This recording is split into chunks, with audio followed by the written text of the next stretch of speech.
We do not have time for your problems, Mom. Handle it yourself. My son said those words while I stood ankle-deep in freezing water at 2 o'clock in the morning. I remember staring at the kitchen ceiling while icy water dripped steadily from the burst pipe above the sink, thinking how strange it was that after raising 2 children, sacrificing half my life for them, and spending 12 years helping them financially whenever they struggled, I had somehow become an inconvenience. The sound of rushing water filled the kitchen like static. Cabinets soaked. Towels scattered across the floor. My slippers completely drenched. Outside, snow covered the streets of our Denver neighborhood in thick white silence. The kind of cold that makes windows tremble slightly during the night. My hands shook as I held the phone against my ear. Ryan, I whispered carefully, trying not to sound desperate. I think the pipe burst behind the wall. I cannot stop the water. I heard muffled movement on the other end. Sheets rustling. Heather's sighing in the background. Then my son let out the same exhausted breath people use when customer service puts them on hold too long. Mom, it is the middle of the night. I know, sweetheart. I just do not know what to do. Another silence. Then his voice changed completely. Colder. Sharper. We do not have time for your problems right now. Handle it yourself. The line went dead immediately afterward. No goodbye? No, are you okay? Just silence. I lowered the phone slowly while freezing water continued spreading across the kitchen floor around my feet. For several seconds, I simply stood there staring at the dark screen in my hand. Not crying. Not angry.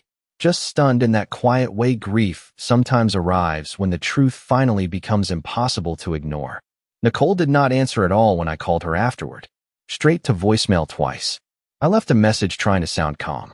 Sweetheart, if you wake up and hear this, the pipe burst in the kitchen. I am all right. I just thought maybe you would know a plumber. She texted me back 3 hours later at 6 in the morning. Sorry, Mom.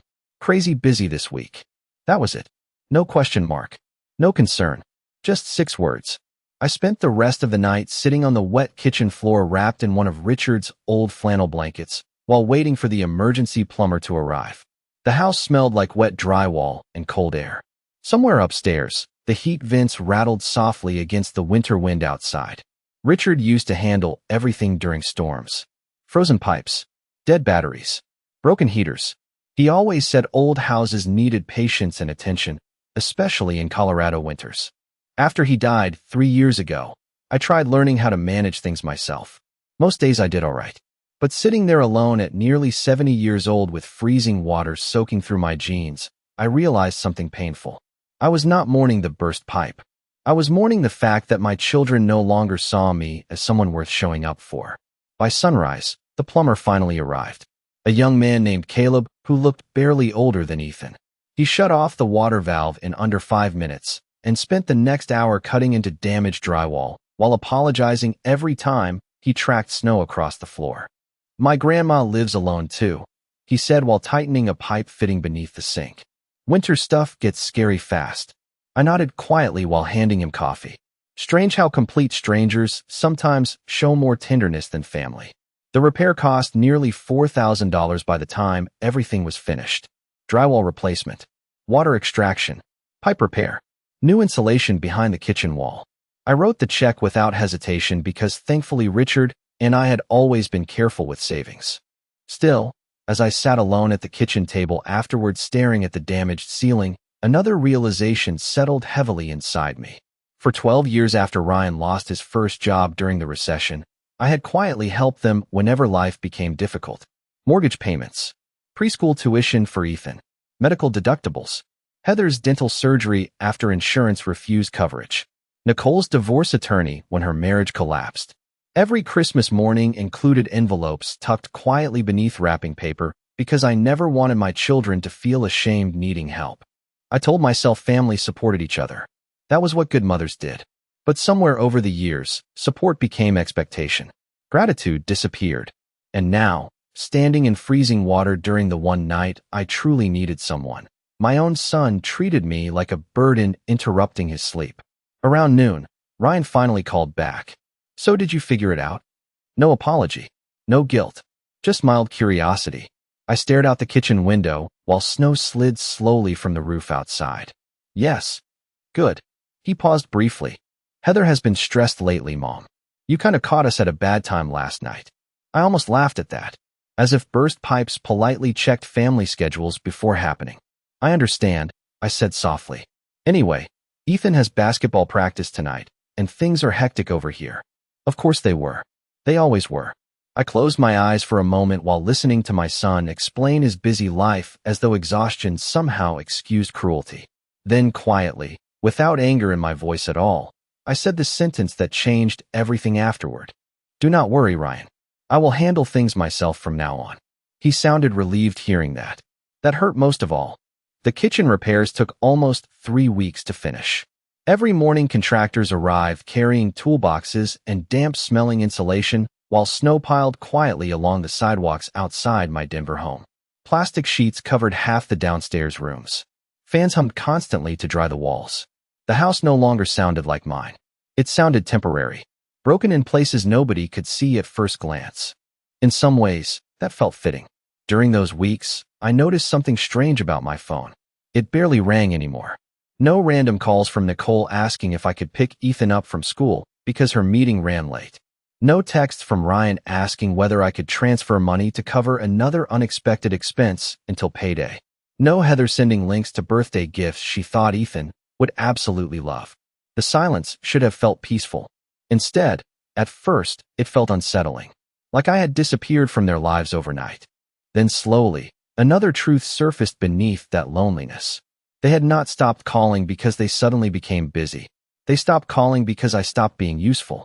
One snowy Thursday afternoon, I sat at the dining room table sorting old financial paperwork while repairmen replaced damaged drywall in the kitchen. Outside, thick gray clouds covered the mountains beyond the city skyline.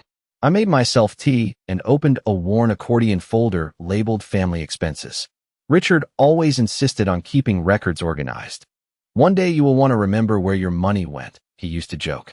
I think even he would have been shocked by the total. Tuition payments for Ethan's private middle school, $23,000 over 4 years. Nicole's legal fees after her divorce, nearly $18,000. Mortgage assistance for Ryan and Heather during the pandemic, $42,000 spread quietly across 2 difficult years. Emergency medical bills, car repairs, daycare expenses, vacation deposits when they just needed a little help. I sat there for nearly 2 hours adding everything carefully with a calculator while snow drifted against the windows. $312,000 over 12 years. Enough money to travel Europe twice. Enough to retire somewhere warm beside the ocean. Enough to repair every aging part of this old Colorado house without stress. Instead, I spent it trying to make life easier for my children because I believed that was what good mothers did. And maybe it was. But somewhere along the way, generosity became expectation.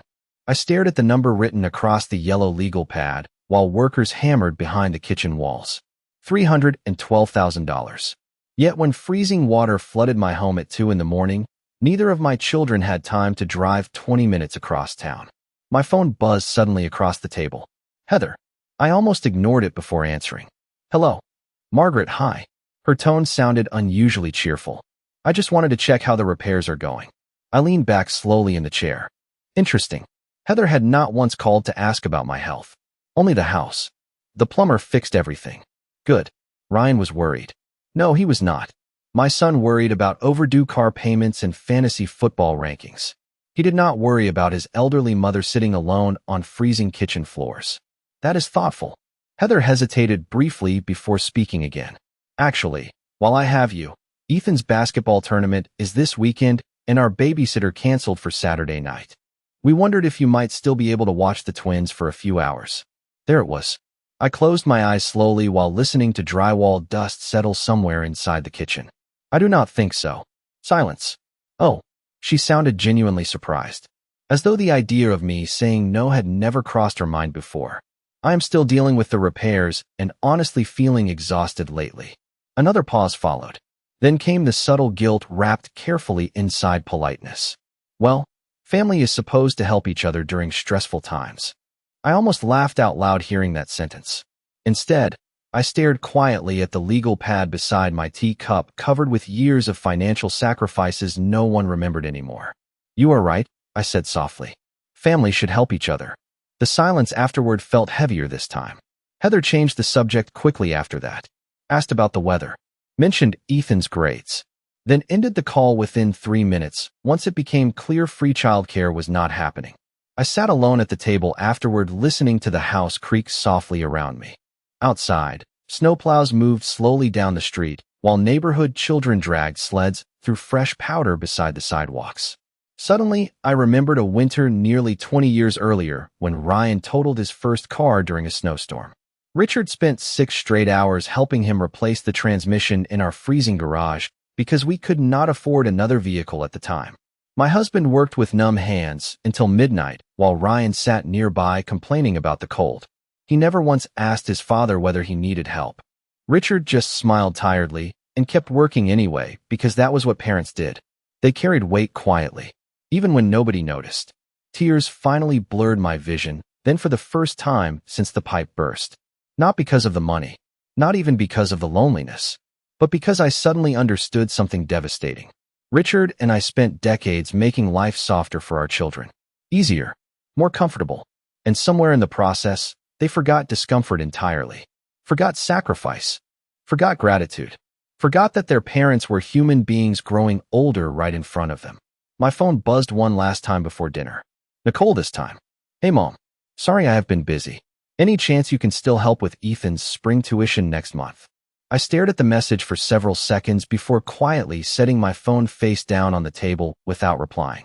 Outside, snow continued falling across Denver in thick, silent waves, while inside my damaged kitchen, workers rebuilt walls that water nearly destroyed. And for the first time in years, I started wondering what my life might look like if I stopped rebuilding everyone else's too. By March, most of the snow around Denver had turned into gray slush piled along curbs and parking lots. The kitchen repairs were finally complete, but the house still smelled faintly like fresh paint and sawdust every morning. I stood alone in the rebuilt kitchen one Sunday afternoon, staring at the new white cabinets while sunlight pushed weakly through the windows. Everything looked cleaner now. New drywall, new pipes, new flooring beneath the sink. But something inside the house still felt hollow. Maybe because once damage happens, you stop trusting walls the same way again. I had not heard from Ryan in nearly 2 weeks except for a short text asking whether I planned to renew Ethan's summer camp registration. Nicole only called once, and even that conversation lasted less than 4 minutes before she suddenly remembered she had another appointment. At first I kept making excuses for them in my head. Work stress, busy schedules, modern life. But excuses grow thin when silence repeats itself long enough. One evening, while making tomato soup for dinner, I accidentally opened the old family group chat on my phone while searching for a recipe Nicole once sent me. The chat icon looked unfamiliar somehow because nobody had included me in weeks. I scrolled upward slowly through recent messages. Photos from Ethan's basketball tournament, dinner reservations, weekend ski plans in Aspen, Heather joking about margaritas during girls' night, Ryan posting pictures from a new steakhouse downtown. My chest tightened slightly as I realized every family event from the last month had happened without anyone mentioning it to me once. Then I noticed something else. My name no longer appeared beneath the group title at the top of the screen.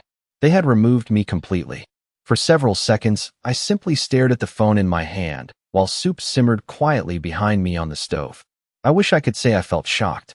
Truthfully, the feeling was stranger than that. It felt like standing outside your own house and realizing someone changed the locks while you still believed you lived there.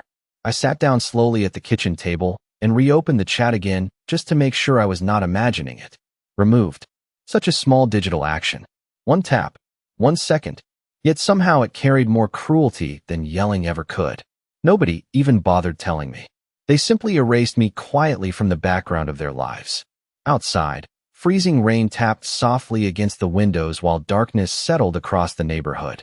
Families inside nearby homes probably gathered around dinner tables then discussing ordinary things. School schedules, grocery lists, vacation plans. Meanwhile, I sat alone eating soup beside a phone screen, proving my children no longer considered me part of their daily lives. My phone buzzed suddenly around 8 o'clock that evening. Ryan.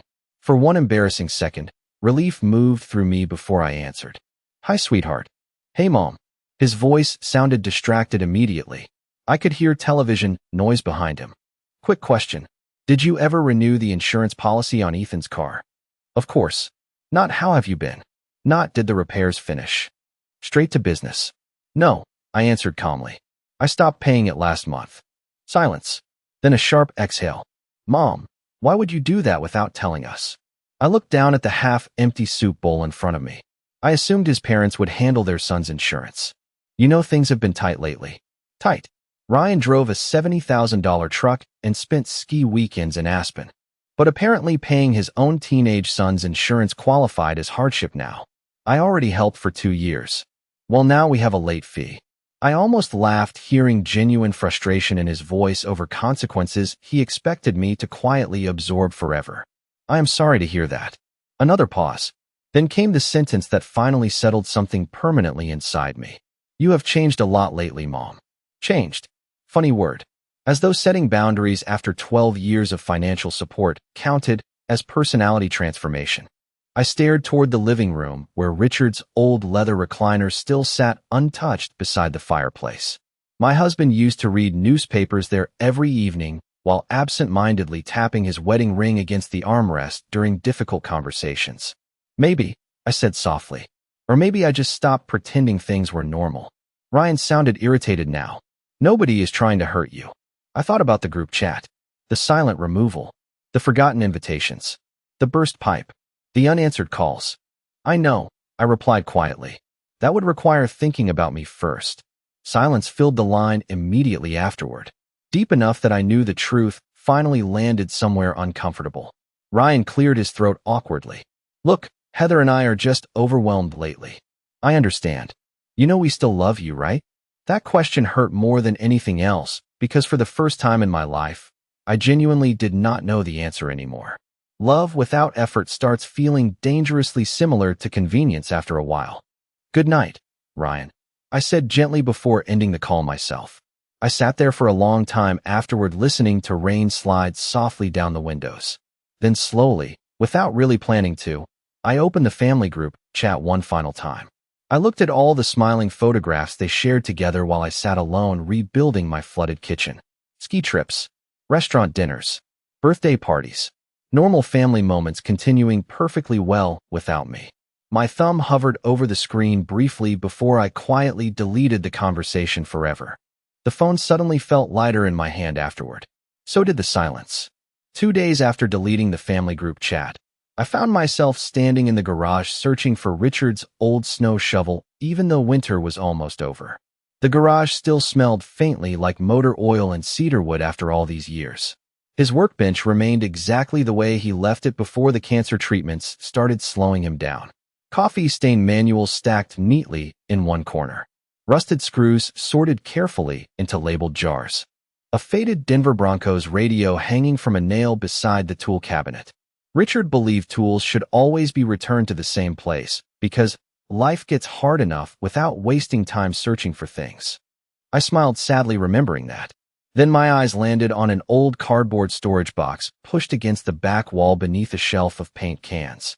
Christmas decorations, written in thick black marker across the side. I carried it slowly into the kitchen and set it on the table beneath the afternoon sunlight. Dust covered the lid. Inside were old ornaments, tangled lights, and beneath everything else, a stack of photo albums wrapped carefully in a flannel blanket. Richard's blanket. The blue one he used every winter while watching football games from his recliner.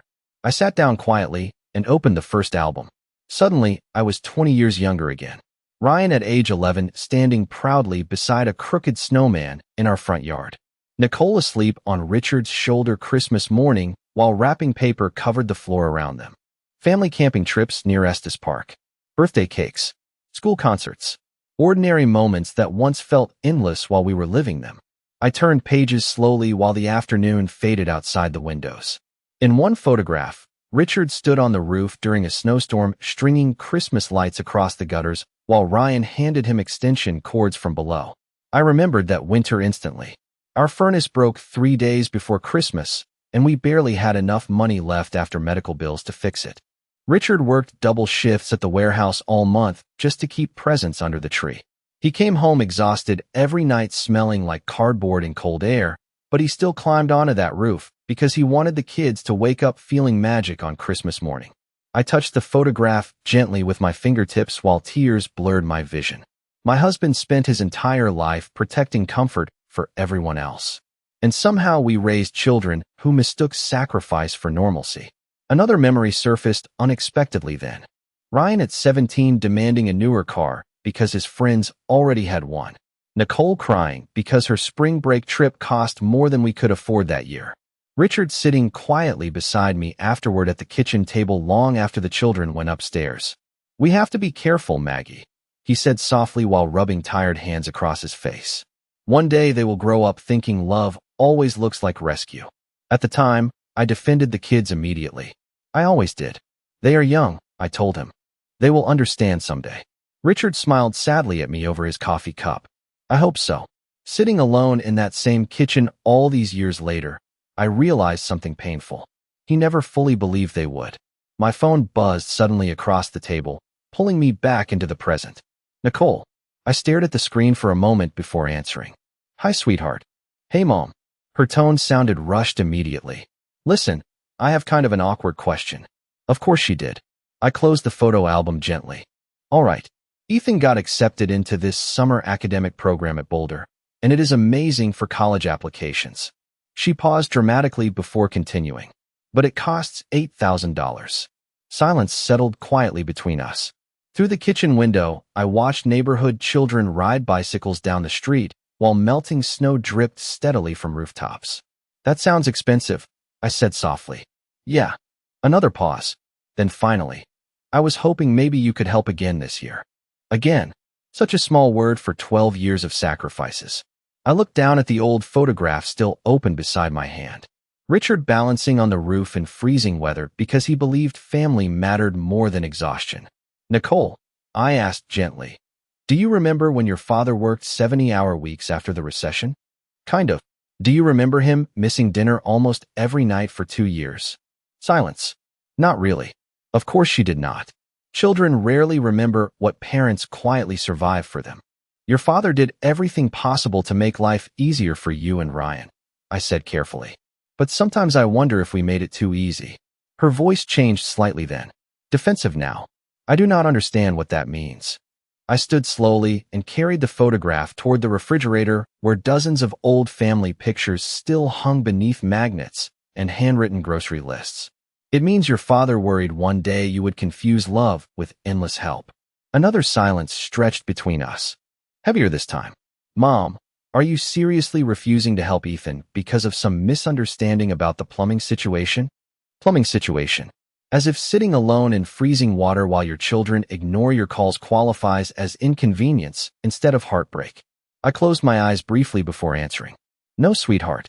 I am refusing because for the first time in my life, I think your father may have been right." She sounded stunned hearing that.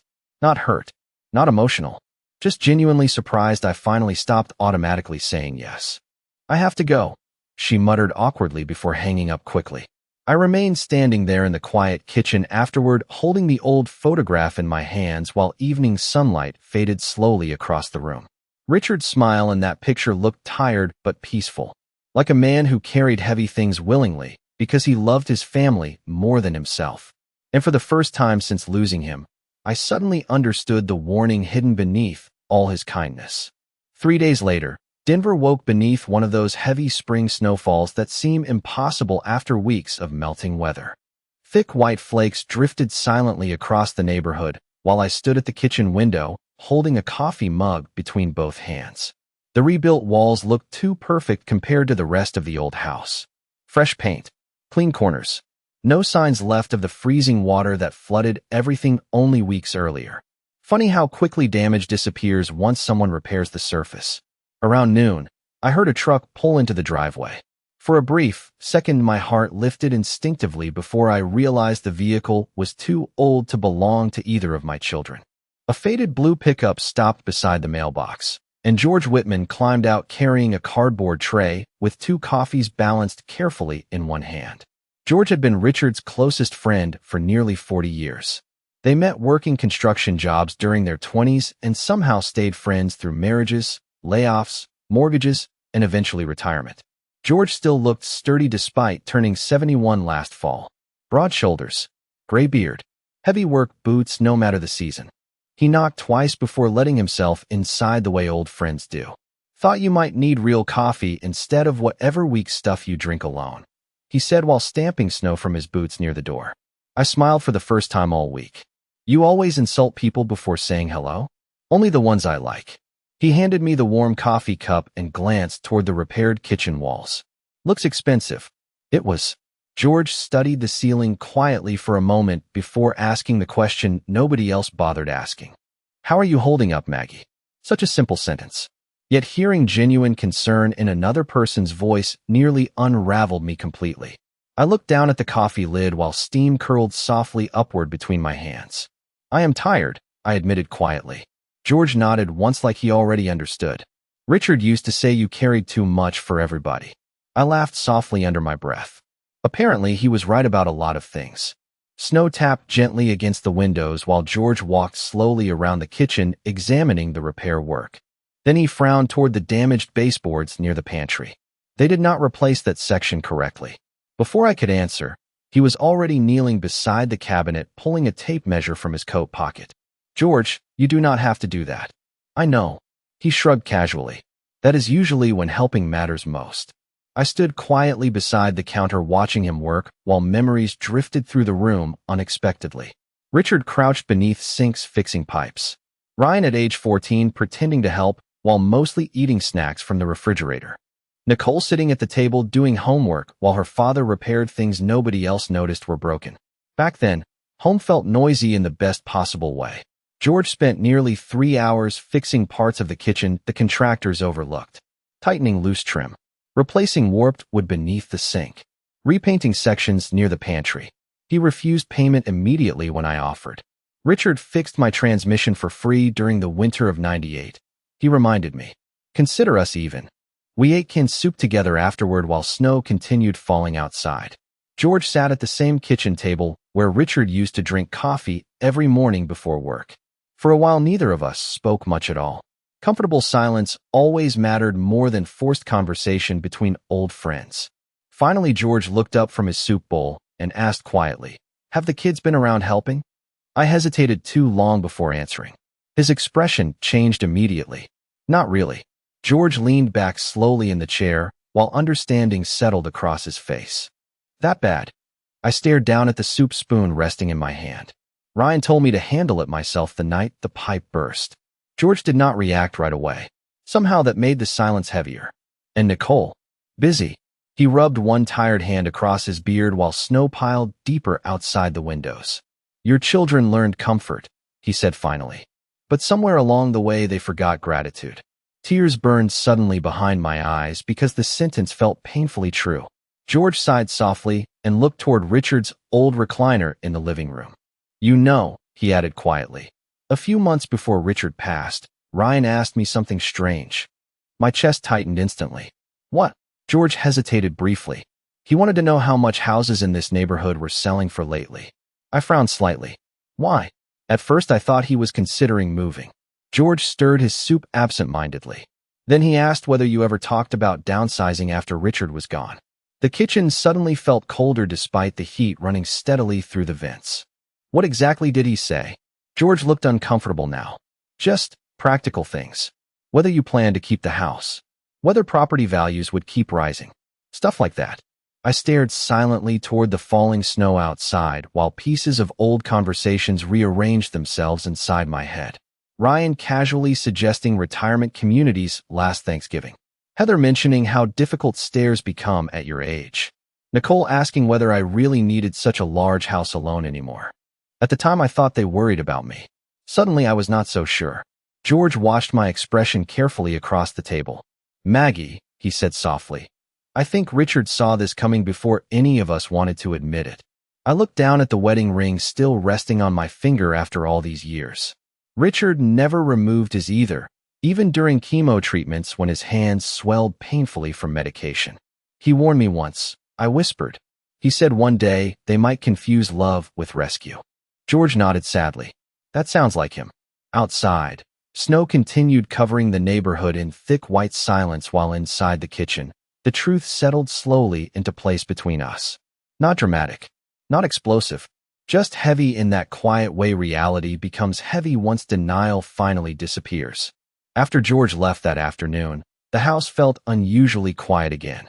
Not lonely exactly, just still in a way that forced me to hear my own thoughts clearly for the first time in years. Snow continued falling outside, while evening settled slowly across the neighborhood. I stood at the kitchen sink rinsing soup bowls and watching headlights move past the house in soft yellow streaks. Somewhere nearby, children laughed while building snowmen before dinner. Normal family sounds. Familiar sounds. Yet my own home had not sounded like family in a very long time. Around 7 o'clock, my phone rang unexpectedly. Ryan. I stared at the screen for several seconds before answering. Hello. His voice sounded warmer than usual immediately. Too warm. Hey Mom. How are you feeling? I almost smiled hearing that question suddenly appear after weeks of silence. I am all right. Good. He paused briefly.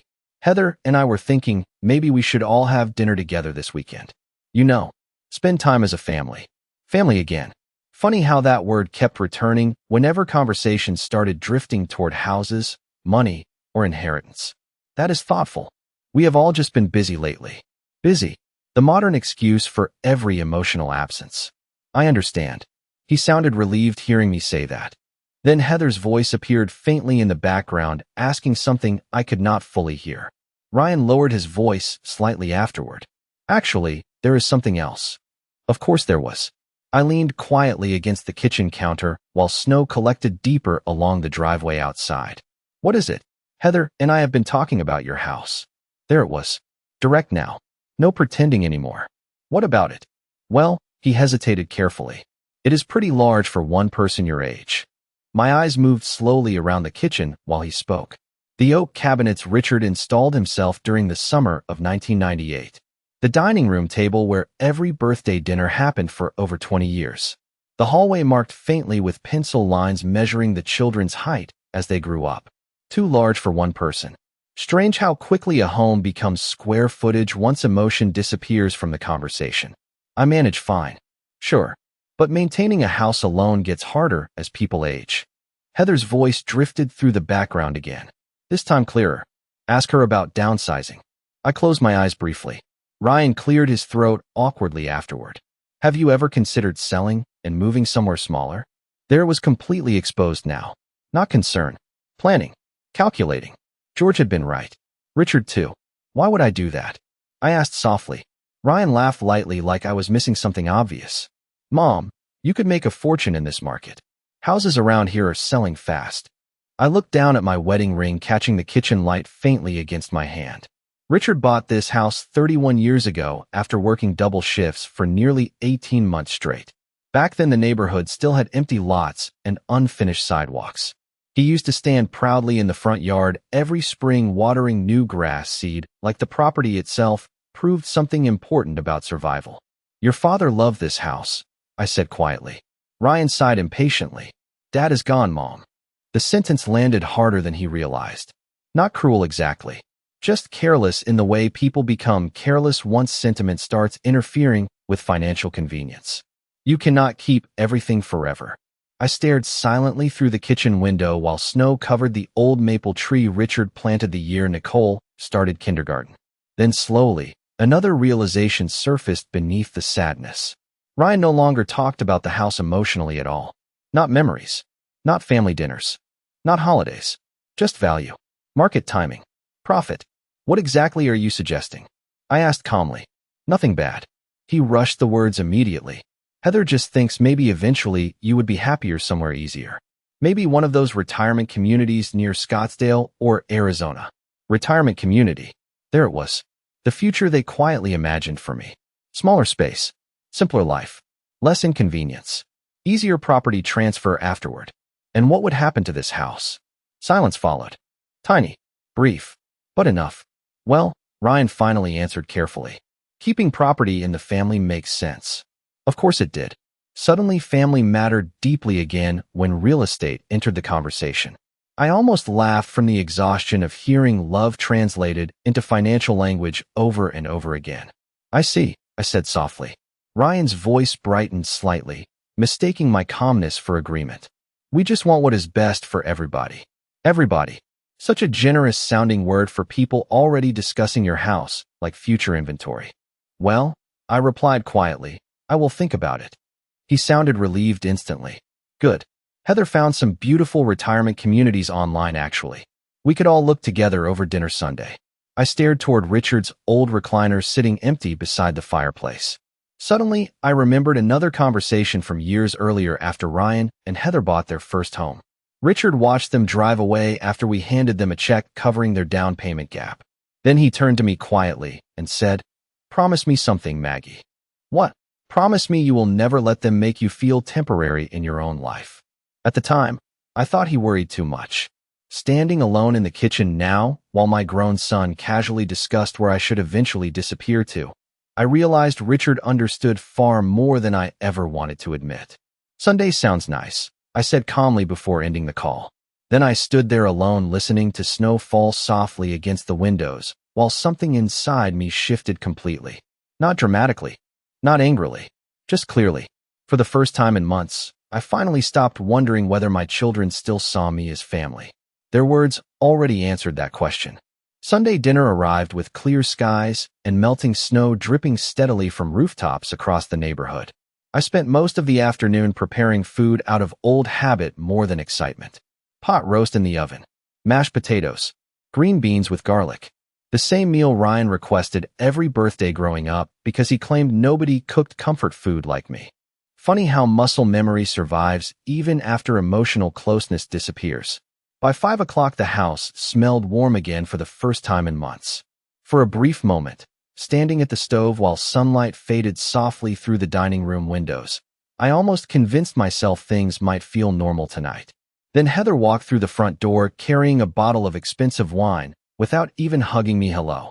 "This place still looks great," she said immediately while glancing around the living room. Not "how are you feeling?" Not "the repairs look nice." Just another subtle inspection disguised as conversation. Ryan followed behind her carrying his phone in one hand, while Ethan trailed quietly after them wearing headphones around his neck. Nicole arrived 20 minutes later, already talking about work stress before she even removed her coat. Everybody sounded busy, distracted, important. Yet somehow they all found time tonight once the conversation involved my house. We sat around the dining room table beneath the same chandelier Richard installed 25 years ago, after insisting the old fixture made the room feel too temporary. I looked around quietly while everyone filled plates and discussed school schedules, work meetings, and vacation plans. Nobody mentioned the burst pipe. Nobody asked whether I was sleeping better lately. Nobody acknowledged the months of distance between us at all. It felt less like family dinner and more like co-workers avoiding uncomfortable topics during a company lunch. Halfway through the meal, Heather finally set down her wine glass and smiled carefully toward me. "Ryan told me you were thinking about downsizing." There it was. Straight to business. I cut another small piece of pot roast slowly before answering. "Did he?" Ryan shifted slightly in his chair beside her. "We just thought maybe it would make life easier for you eventually." Easier. Another gentle-sounding word people use when discussing where older relatives should quietly disappear. Nicole nodded quickly. "Honestly, Mom, this house is huge. Heating costs alone must be crazy." I looked around the dining room while they spoke. Ethan scrolling silently on his phone beneath the table. Heather eyeing the crown molding near the ceiling. Ryan studying his wine glass instead of my face. 31 years of memories reduced to square footage and utility bills. "I like the house," I said calmly. Heather smiled too quickly. "Of course. But at some point you have to think practically." Practically. There was that word again too. Richard used to hate it when people used practicality to disguise selfishness. "Actually," Ryan added casually while carving another piece of meat, "I talked to a realtor friend recently. Houses in this neighborhood are worth way more than people realize right now." My hand stopped moving briefly against the silverware. There it was finally. Open. Unhidden. They were already discussing my property value over dinner, like future investors reviewing an asset portfolio. "Really?" I asked softly. "Yeah." Ryan nodded enthusiastically now that the conversation reached familiar territory. "You could probably get close to $900,000 for this place." Heather leaned forward immediately. "Especially if the basement gets updated first." Nicole joined in next. And honestly, Arizona would be so much better for your arthritis anyway. I listened quietly while they mapped out my future like I was not fully sitting there. Sell the house. Move somewhere smaller. Easier. Warmer. More convenient for everybody involved. Not once during the conversation did anyone ask what I actually wanted. Suddenly Richard's old warning echoed clearly inside my head. Do not let them make you feel temporary in your own life. I looked down at the folded legal envelope resting quietly beside my dinner plate beneath the tablecloth. Earlier that week, after my conversation with George, I visited an attorney downtown. 3 hours. One long conversation. Several signatures. Everything finalized quietly without telling anyone. Ryan laughed softly at something Heather whispered while pouring himself another glass of wine. He looked comfortable, confident, like a man already imagining plans for money that did not belong to him yet. Then finally he glanced toward me and smiled. So what do you think, Mom? Maybe it is time to start planning ahead a little. The dining room suddenly felt incredibly still. Even Ethan looked up from his phone. I reached beside my plate calmly and placed the legal envelope directly onto the center of the table. Nobody moved at first. Heather frowned slightly. What is that? Planning ahead, I answered quietly. Ryan opened the envelope slowly while confusion spread across his face. Then the color drained from it completely. Silence filled the room so suddenly the ticking grandfather clock in the hallway sounded painfully loud. Nicole leaned closer, reading over his shoulder, while Heather grabbed the papers next. Charitable trust documents, property transfer records, donation agreements benefiting the Denver Public Library Foundation, and several local literacy programs Richard supported quietly for years. My house, my savings, most of my estate, already legally reassigned. Heather looked up first. Pale. What is this? I folded my napkin carefully beside my plate before answering. Your father always believed books gave people second chances. I thought honoring that made more sense than arguing over square footage. Ryan stared at me like he no longer recognized the woman sitting across from him. You gave everything away? Not everything, I thought quietly. Just the parts they kept measuring. The house will eventually be sold through the trust after I pass, I explained calmly. The proceeds will fund literacy programs and community libraries. Nobody spoke for several seconds afterward. Then finally Ryan whispered the sentence that revealed everything I needed to know. What about us? I looked directly at my children for the first time all evening. You told me to handle my problems myself. The silence afterward felt enormous. Nobody touched dessert after that. The apple pie sat cooling quietly in the kitchen while silence spread across the dining room like another person sitting at the table with us. Ryan kept staring down at the trust documents as though reading them repeatedly might somehow change the words. Heather looked pale beneath the dining room light, one hand frozen around her wine glass. Nicole leaned back in her chair with both arms crossed tightly over her chest, the exact posture she used as a teenager whenever she felt cornered. Ethan looked confused more than anything else. Young enough to sense tension, but not fully understand the years hiding underneath it. Finally, Ryan cleared his throat. Mom, this is insane. His voice sounded lower now, controlled in that dangerous way people sound when they are trying not to show panic. Is it? I asked softly. You are giving away everything Dad worked for. I glanced toward Richard's photograph resting on the hallway shelf near the staircase. He smiled warmly in that picture, wearing the old Broncos sweater he refused to throw away even after it faded nearly gray. No, I said quietly. I am honoring what your father believed mattered. Heather shook her head immediately. Libraries? Literacy programs? Those strangers mean more to you than your own children.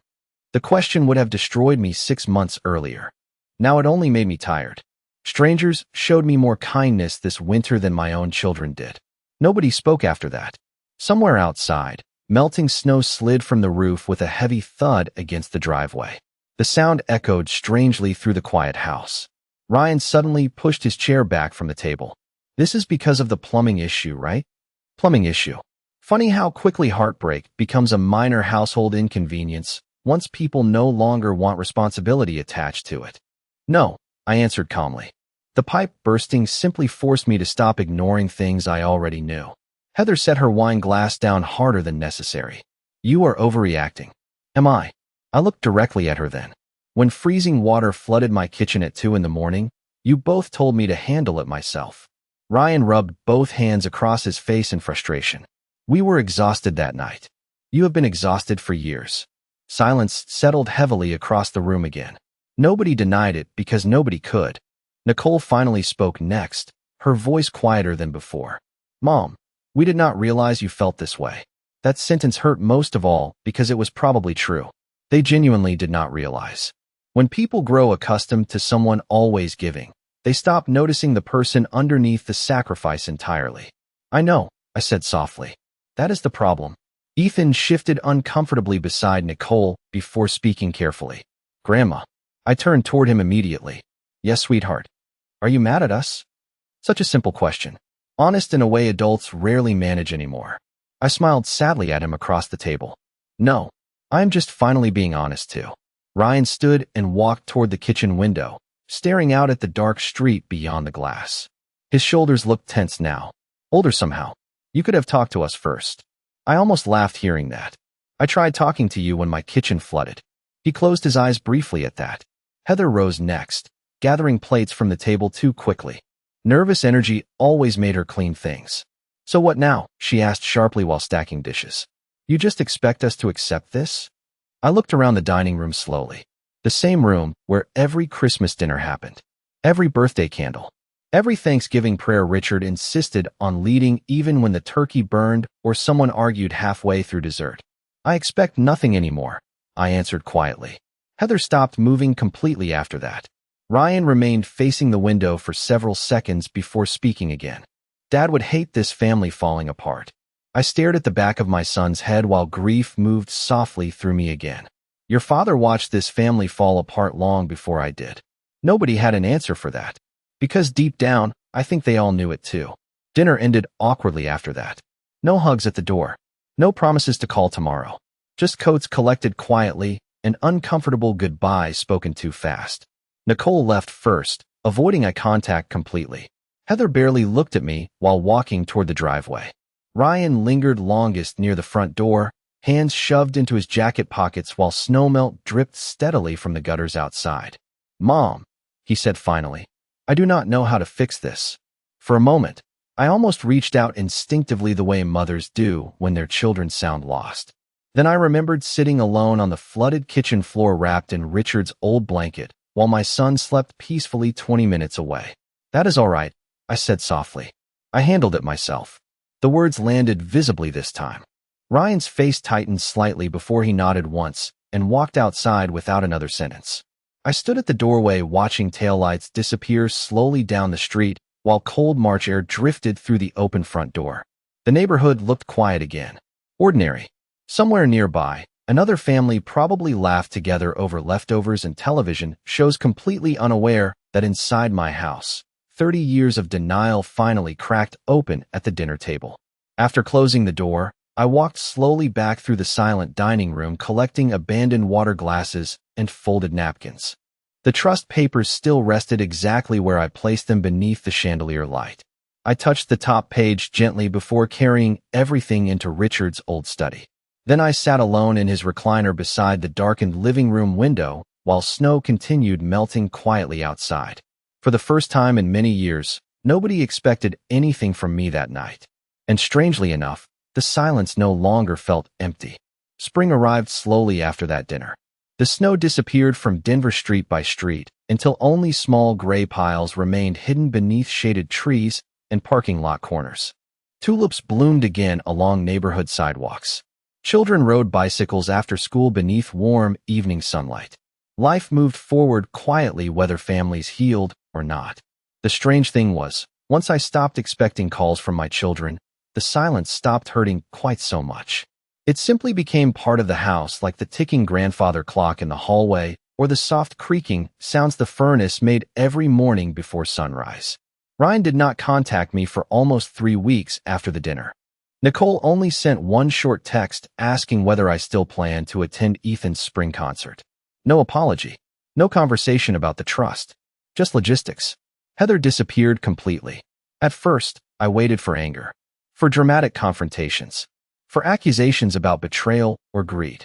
Instead, distance settled naturally between us like fog slowly rolling over a lake. Maybe because deep down, They already understood the truth. This was never really about the house.